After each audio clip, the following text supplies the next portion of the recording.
حضرت عبد الرحمن بن عوف کا دنیا کی وسعت سے ڈرنا اور رونا ایک قصہ ہے۔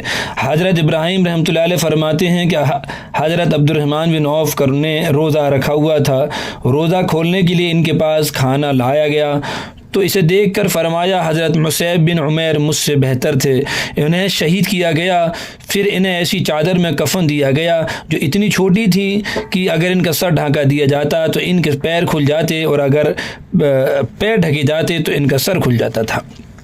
حضرت زید، حضرت حمزہ مجھ سے بہتر تھے، ان کو بھی شہید کیا گیا، پھر دنیا کی ہم پر بہت وسعت ہو گئی اور ہمیں اللہ کی طرف سے دنیا بہت زیادہ دی گئی۔ اب ہمیں ڈر ہے کہ کہیں ہماری نیکیاں کا بدلہ دنیا ہی میں تو نہیں دے دیا گیا۔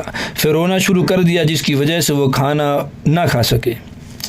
بتائیے کتنا ڈرتے تھے دنیا کے آنے سے، اور آج کل ہم پہ کپڑے مکان کیا کیا نہیں ہے۔ حاج عبد الرحمن ہم مجلس تھے اور بڑے اچھے ہم مجلس تھے۔ ایک دن ہمیں اپنے گھر لے گئے، ہم ان کے گھر میں داخل ہو گئے، پھر وہ اندر گئے اور غسل کر کے باہر آئے اور ہمارے ساتھ بیٹھ گئے۔ پھر اندر سے ایک پیالہ آیا جس میں روٹی اور گوشت تھا۔ جب اس پیالہ سامنے رکھا گیا تو حضرت عبد الرحمن بن عوف رو پڑے۔ ہم لوگوں نے ان سے کہا ابو محمد، یہ حضرت عبد الرحمن بن عوف کی کنیت ہے، آپ کیوں رو رہے ہیں؟ انہوں نے کہا کہ حضور صلی اللہ علیہ وسلم دنیا سے اس حال میں تشریف لے گئے کہ آپ نے اور آپ کے گھر والوں نے کبھی جو کی روٹی پیٹ بھر کر نہیں کھائی، اس لیے میرے خیال میں یہ نہیں ہو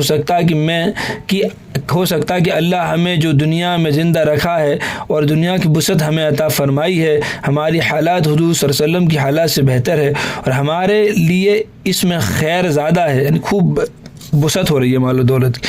حضرت ام سلمہ فرماتی ہیں کہ حضرت عبد الرحمن بن عوف میرے پاس آئے اور انہوں نے کہا اماں جان، مجھے ڈر ہے کہ میرا مال مجھے ہلاک کر دے گا کیونکہ میں قریش میں سب سے زیادہ مالدار ہوں۔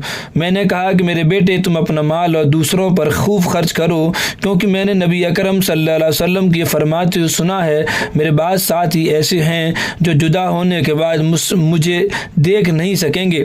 حضرت عبد الرحمن بن عوف وہاں سے چلے گئے اور ان کی حضرت عمر رضی اللہ عنہ سے ملاقات ہوئی تو انہوں نے حضرت عمر کو میرے والی حدیث سنائی۔